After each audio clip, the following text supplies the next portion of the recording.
হচ্ছে সিটটা অ্যাডজাস্ট করে নেওয়া, দরজা খুলে সিটটার সামনে পিছনে আপনি যতটুকু লাগবে। দ্বিতীয় কাজ হচ্ছে সিট বেল্টটা করে নেওয়া। সিট বেল্ট আপনি লক করলেন।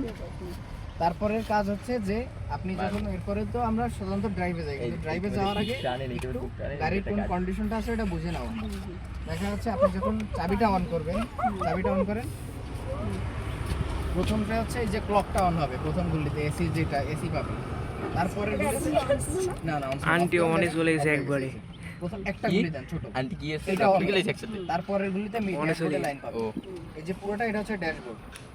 এবার ড্যাশবোর্ডে যখন হ্যাঁ দেখছি ড্যাশবোর্ডে যখন আরে লাইন পাবে, আমনের পরে আরো শিখানো হবে। আপনি ড্যাশবোর্ডে কি কি জিনিস দেখবেন, কয়েকটা জিনিস দেখার আছে গাড়ি রান করার আগে। আবার কি কি জিনিস?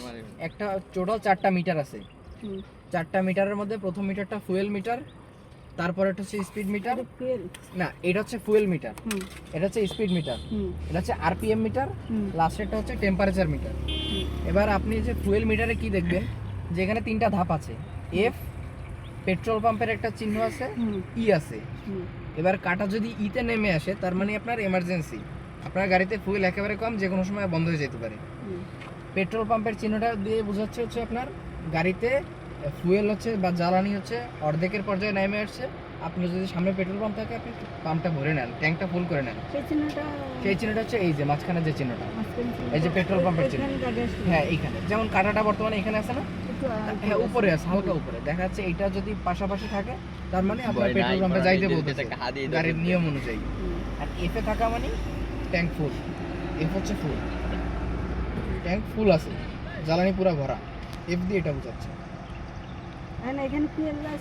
এখন এটা তো এখন তো মাঝামাঝি অবস্থা দেখাচ্ছে, তার মানে আপনার অর্ধেক তেল আছে গাড়িতে, হ্যাঁ রানিং আছে যখন থাকবেন তখন। যে রানিং এ যখন আপনি এটা দেখবেন, বারবার দেখলে যে যখন নজর যাবে তখন হচ্ছে এটা। তবে যখন হচ্ছে গাড়িটা যখন আপনি সকালবেলা এসে অন করবেন এই মিটারটা ঠিক হয়ে যাবে। মানে এর কোনো মিটার ডিস্টার্ব নাই তো? না এই গাড়িতে ডিস্টার্ব, কিন্তু আপনি যে অন্য গাড়িগুলো পাবেন সবগুলো ঠিক থাকবে। দেখা যাচ্ছে আপনি তখন এটা থাকবে ইতে পরে থাকবে, যখন অন করলেন সাথে সাথে দিয়ে চলে আসবে। তারপরেরটা হচ্ছে স্পিড মিটার, গাড়ির স্পিড কত আছে কিলোমিটার পার আওয়ার, ঘন্টায় কত কিলো চলতেছে 0 থেকে 180 পর্যন্ত। না স্পিড মিটার ঠিক আছে, আসলে গাড়ি যখন চলবে তখন স্পিড মিটার হবে। এখন তো জিরো, গাড়ি আপনি দাঁড়াইতে চলতেছে না। গাড়ি যখন আপনি 20-এ রান করাবেন তার মানে 20-এ থাকবে, 25-এ থাকবে, যখন যাবেন তাই। আর স্পিড মিটারের মধ্যে আবার দুইটা ছোট ছোট মিটার আছে। উপরেরটা হচ্ছে মাইলেজ মিটার। মাইলেজ দিয়ে কি বোঝায়, যে গাড়ি আপনার রোডে নামার পর কত কিলো এ যাবৎকাল চলছে। এটার যেমন মাইলেজ আছে 2,98,660 কিলোমিটার চলছে গাড়ি রাস্তায়। আর নিচের মিটারটা হচ্ছে একটা ছোট কাউন্টিং মিটার, দেখা যাচ্ছে আপনি মোবিল, তেল, মাইলেজ মাপার জন্য। এটা যখন এই যে একটা সুইচ, এই সুইচটা যখন চাপ দিবেন এই মিটারটা জিরো হয়ে যাবে। নিচের যে মিটারটা যেটা 1400 বর্তমানে আছে, এটা জিরো হয়ে যাওয়ার পর এইটার যে এই পরিমাণটা ছিল 1400, এটা উপরটা যোগ হয়ে যাবে। যোগ হয়ে যাওয়ার পর এটা যখন জিরো হইলো, আপনি এবার রানিং চালাইলেন, দেখা যাচ্ছে আপনি আজকে 100 কিলো চালাইলেন, এখানে 100 উঠে থাকবে এটা। তার মানে আপনি একবার এটা জিরো কইরা ট্যাঙ্কিটা ফুল করলেন, ফুল করার পর আপনি একেবারে চালাইলেন এমার্জেন্সিতে আসার আগ পর্যন্ত। তার মানে আপনি বুঝতে পারলেন যে আমি 20 লিটার তেল ভরছি, 20 লিটার তেলে আমার 100 কিলো চলছে, তাহলে মাইলেজ আমার কত আছে বর্তমানে এটা মাপতে পারলেন এইটুকু। তারপরে উপরে আছে দুইটা ইন্ডিকেটর আছে, ইন্ডিকেটর চিহ্ন, যে আমার গাড়ির ইন্ডিকেটরটা কোন দিকে আছে সেটা। তারপরে এটা হচ্ছে আরপিএম। আরপিএম জিনিসটা হচ্ছে গাড়ির ইঞ্জিন, হ্যাঁ আরপিএম গাড়ির ইঞ্জিন মিনিটে কতবার ঘুরতেছে। দেখা যাচ্ছে ইঞ্জিনের একটা নির্দিষ্ট ঘূর্ণন সংখ্যা থাকে, ইঞ্জিনটা যে রানিং করে ওটা আরপিএম বলে। দেখা যাচ্ছে এটা যত বাড়বে আরপিএম গাড়ির তত বাড়তেছে, কাটা যত উপরে উঠবে ইঞ্জিন তত বেশি ঘুরতেছে। আবার আরপিএম এর কাটা যদি একেবারে এই যে নিচে থাকে, কমে থাকে, তার মানে ইঞ্জিন আস্তে ঘুরতেছে। এটা একটা মেজারমেন্ট। এমনিটা ভালো। হ্যাঁ যখন চলবে এইগুলো হচ্ছে যখন গাড়ি রানিং থাকবে তখন কাজ করবে, তাছাড়া কাজ করবে না। শুধু মিটার ভালো না, এইটা ফুয়েল মিটারটা, হ্যাঁ। আর এটা ভালো, হ্যাঁ টেম্পারেচার। আচ্ছা চাবিটা অফ করে দেন। হ্যাঁ এবার লাস্টের একটা মিটার আছে টেম্পারেচার মিটার। টেম্পারেচার মিটার দিয়ে গাড়ির ইঞ্জিনের টেম্পারেচার বোঝাচ্ছে, যে ইঞ্জিন গরম হয়ে আছে না ঠান্ডা হয়ে আছে। কারণ ইঞ্জিন গরম হওয়া তো ভালো না যদি ওভারহিট হয়। সেই ক্ষেত্রে এটাও কিন্তু এই যে আপনার ফুয়েল মিটারের মতো 3টা ধাপ আছে দেখেন। এইচ মাঝামাঝি একটা চিহ্ন আছে, আর হচ্ছে সি, সিতে হচ্ছে কুল আছে। গাড়ি যখন আপনি সারা রাত পার্কিং থাকবেন, গাড়ি অন করবেন সিতে থাকবে, কারণ গাড়ি ইঞ্জিন একেবারে ঠান্ডা কুল। তারপরেরটা আছে হচ্ছে আপনার মাঝামাঝি একটা টেম্পারেচার আছে, ওই যে এখন যেখানে কাঁটাটা আছে গাড়ি যখন ঠান্ডা থাকবে, যখন এমনি সারা রাত্রি ধর গ্যারেজে রইলো, তখন ইঞ্জিন একেবারে ঠান্ডা থাকবে, তখন কুল শীতে থাকবে, একেবারে নিচে নেমে যাবে। এটা আমি স্টার্ট দিলেই দেখা যাবে, তাই তো? স্টার্ট দেওয়া বলতে হ্যাঁ স্টার্ট দিলে এটা উঠে যাবে, কুলে থাকবে। তারপরে আপনি যখন মনে করেন হালকা একটু চালাইছেন গাড়িটা, হালকা একটু ইঞ্জিন গরম হয়েছে, আপনার যতটুকু ছয় ইঞ্জিন মাঝামাঝি পর্যায়ে থাকবে, মাঝামাঝি যে চিহ্নটা, মাঝখানে যে একটা চিহ্ন আছে, ওই যে এখন আছে যে, হ্যাঁ এখন যেখানে কাটা আছে ওইখানে থাকা মানে গাড়িতে একটা মোটামুটি একটা তাপমাত্রা আছে। আর একেবারে এইচ যেটা আছে লাল আর সাদা, এইচে যাওয়া মানে ইঞ্জিন ওভারহিট হয়েছে। হ্যাঁ ওভারহিট হয়েছে, ওভারহিট হইলে আপনার গাড়ি থামায় একটু ঠান্ডা করে রেডিয়েটর পানিটা আছে কিনা একটু চেক করতে হবে মেজারমেন্ট অনুযায়ী। ঠান্ডা হতে হ্যাঁ দিতে হয়। ঠান্ডা হয়ে এইগুলো হচ্ছে বিষয়। আর একটা বাটন আছে হচ্ছে এমার্জেন্সি বাটন, এমার্জেন্সিতে পুশ করলে লেফট রাইটের যে ইন্ডিকেটর আছে একসাথে জ্বলবে সবগুলা। গাড়ি যে বাইরের সামনে সাইডেও হ্যাঁ সার্ভিসের চার সাইডে চারটা, সামনের দুইটা পিছনের দুইটা। ইন্ডিকেটর লাইট যে চারটা ছিল, ইন্ডিকেটর লাইটগুলো এরকম এরকম জ্বলে নেবে, ব্লিঙ্ক করতে থাকে।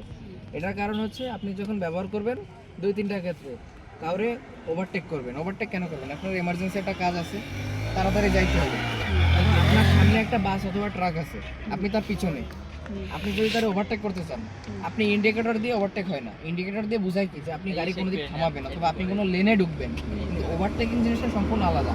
আপনি হর্ন দিলে সে বুঝবে না যে আপনি ওভারটেক করতেছেন, কিন্তু আপনি যখন এমার্জেন্সি বাতিটা জ্বালাবেন তখন যখন দেখবে তো আপনি এমার্জেন্সি লাইট জ্বলে গেছে, সে অটোমেটিক বুঝতে পারবে, কারণ এটা ড্রাইভারের একটা চিহ্ন যে আমার কেউ ওভারটেক করতে যাচ্ছে। পিছনের গাড়িটা হয়তো তার এমার্জেন্সি আছে, সে ওভারটেক করবে, তখন সে করবে কি, সে আপনার একটা সাইড দিয়ে দিবে আপনার ওভারটেক করার জন্য। কারণ দুই লেন রাস্তায় দেখা যাচ্ছে সামনে দিয়ে গাড়ি আসতেছে, আপনি তার এভাবে অন্য লেনে ওভারটেক করতে পারবেন না।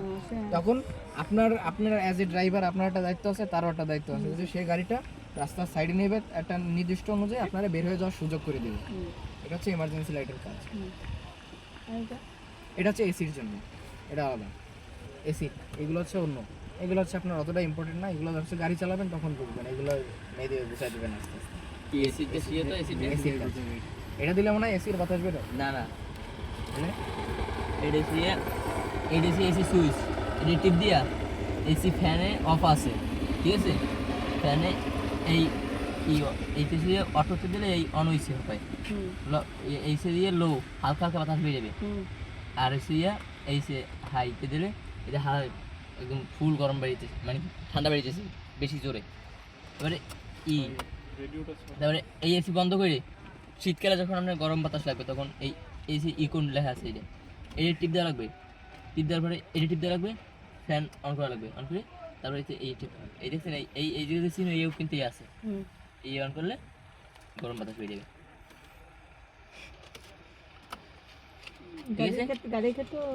এই যে আপনার যে মনে করেন বাইরে হয় আপনি যে এসির জিনিসটা শিখলেন, এটা কিন্তু সব গাড়িতে সেম হবে না, কিন্তু এই বাতিগুলা ওই কাজগুলা সব কিন্তু সেম হবে। কারণ এসি হচ্ছে কিছু বাটন থাকবে আপনার স্টিয়ারিং এ থাকতে পারে, এইখানে থাকতে পারে, ওইখানে থাকতে পারে, ওটা গাড়ির কন্ডিশনের উপরে যায়, গাড়ির ব্র্যান্ডের অনুযায়ী যে কোন ব্র্যান্ডের গাড়ি, এক এক ব্র্যান্ডের গাড়িতে এক এক ধরনের সুইচ থাকে। এটা দেখাচ্ছে হ্যাঁ এই জন্য আলাদা। এইটা আপনার এখন মুখস্থ করার অতটা আর্জেন্সি নাই।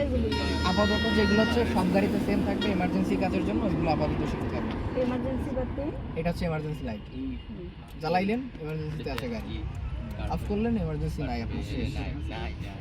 তারপর হচ্ছে এটাতে স্টিয়ারিং হুইল, স্টিয়ারিং হুইলের দুই পাশে দুইটা মিটার আছে, মানে আপনার সুইচ আছে, ওই সুইচটা হচ্ছে ইন্ডিকেটর সুইচ। নিচে দিলে ডান পাশে, উপরে দিলে বাম পাশে। এটা হচ্ছে উইপার সুইচ, মিডলে দিলে বন্ধ। এটা হচ্ছে উইপার সুইচ। আপনার এটা অফ আছে বর্তমানে, একেবারে উপরে আছে, এই যে অফ। এক ধাপ নিচে নামাইলেন, উইপারটা আস্তে আস্তে আস্তে আস্তে করবে, যে বৃষ্টি যখন কম পড়বে। আর এক ধাপ দিলেন, উইপারটা আরেকটু গতি বাড়বে। আর এক ধাপ দিলেন, উইপার একেবারে জোরে জোরে করবে, যখন আপনার এমার্জেন্সি লাগবে, বৃষ্টি অনেক পড়তেছে, দেখতে পাচ্ছেন না কিছু, তখন এই যে হচ্ছে উইপার অফ হয়ে গেছে। এই পাশে একটা সুইচ আছে, এই যে চাপলে ওই যে দুইটা স্প্রেয়ার আছে, পানি বের হবে চাপ দিলে। এই হ্যাঁ, এই হচ্ছে মোটামুটি আপনার যত গাড়ির যে জিনিসটা ছিল এইটা। আর এটা হচ্ছে তো গাড়ির গিয়ার লিভার লক। যখন আমি গিয়ারটা ইউজ করব তখন লকটা চাপ দিয়ে আমার যেই গিয়ারে লাগবে আমি সেই গিয়ারে, পার্কিংয়ে আছে বর্তমানে, আর এই ব্রেক না করলে হবে না, ও ব্রেকে চাপ দিয়ে পার্কিং থেকে আমি রিভার্সে যাব, নিউট্রালে যাব, বা ড্রাইভে যাব, অথবা এটা ড্রাইভের পরের স্টেপ হচ্ছে 2 না? হ্যাঁ ওটা সিয়া ওভারটেকিং করার সময় ওভারটেকিং করার সময় একটু স্পিড বাড়বে। ড্রাইভিং এ তো একটা স্পিড পাবেন, আর টুতে দিলে ওর চাইতে আরেকটু বেশি স্পিড পাবেন। আর এলে হচ্ছে লোড নেই, এলে হচ্ছে লোড নেবে। খেলাটা করতে আপনি ঢালে উঠতেছেন, একটা ঢাল জায়গা থেকে একটা ব্রিজে উঠতেছেন, ব্রিজটা অনেক উঁচা, আপনার ড্রাইভিং এ যদি দেন অতটা পাওয়ার পাবে না, কারণ এটা তো ম্যানুয়াল গাড়ি, এর গিয়ার ওইভাবে শিফট হবে না। তো আপনি যখন এল দিবেন তখন ও ভালোভাবে পাওয়ার পাবে, যে আমার বেশি পাওয়ার লাগবে, গাড়ি অতটা উপরে না। ওই ঢালের জায়গায় উঠতে গেলে বা ব্রিজে যেরকম জায়গায় উঠতে গেলে আমার এলে যেতে হবে। লোড নিতে পারে। তখন গাড়ি মনে করেন আপনার, যেমন মনে করেন ম্যানুয়াল গাড়ির এক গিয়ারে